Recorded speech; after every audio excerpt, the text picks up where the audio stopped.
Kabilang sina Senador Jinggoy Estrada at Joel Villanueva sa mga inirekomenda ng ICI na kasuhan ng Ombudsman kaugnay sa anomalya sa flood control projects. Balita hatid ni Joseph Morong. 6 na personalidad ang tinukoy sa bagong interim report ng Independent Commission for Infrastructure na inihain nila sa Office of the Ombudsman.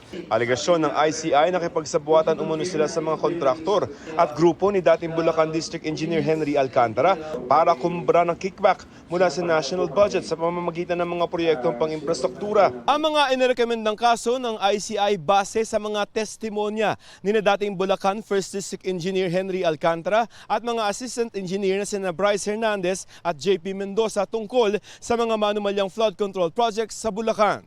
2 senador ang pinangalanan sa report, sina Senador Jinggoy Estrada at Senador Joel Villanueva na inirekomendang kasuhan ng plunder, graft, direct o indirect bribery at corruption of public officials.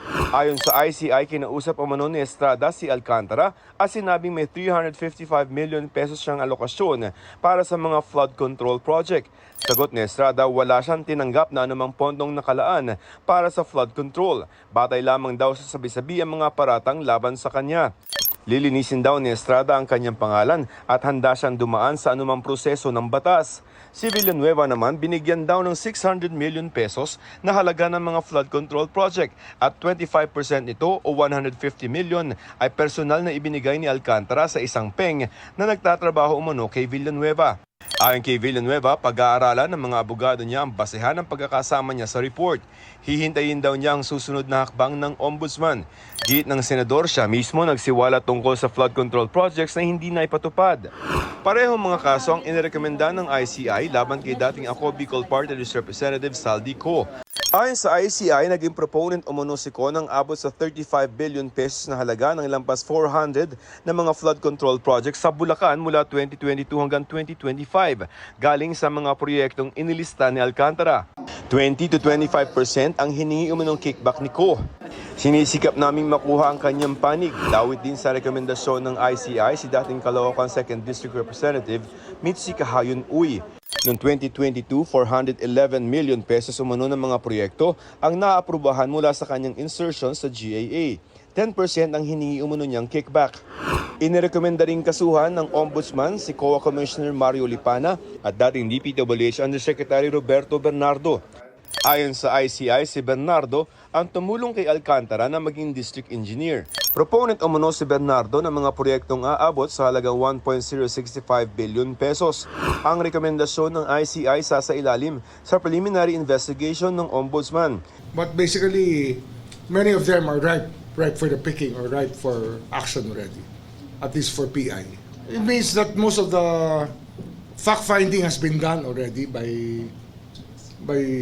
the ICI, or sometimes the fact-finding was done by the DOJ, and which makes the facts already vetted or validated already by the respective offices. Mas mabilis. And we expect to be filing cases soon. Ayon naman sa Civil Aviation Authority of the Philippines, wala na sa Pilipinas ang 3 sa mga air asset na konektado kay Ko. Kabilang dito ang 2 Agusta Westland helicopters na lumipad pa Kota Kinabalu, Malaysia noong August 20 at September 11. Ang Gulfstream aircraft naman nasa Singapore na simula noong August 16. Ayon kay DPWH Secretary Vince Dizon, alam naman natin na merong mga assets na nawala na sa bansa. Pero ang kagandahan is kahit nawala sila sa bansa, dahil hindi na sila pwedeng i-deregister sa ating CAAP, hindi sila maibebenta. Kahit nasaan pa sila, Singapore, Malaysia, at magiging subject na sila ngayon ng future forfeiture cases na ipa-file ng national government. Joseph Morong nagbabalita para sa GMA Integrated News.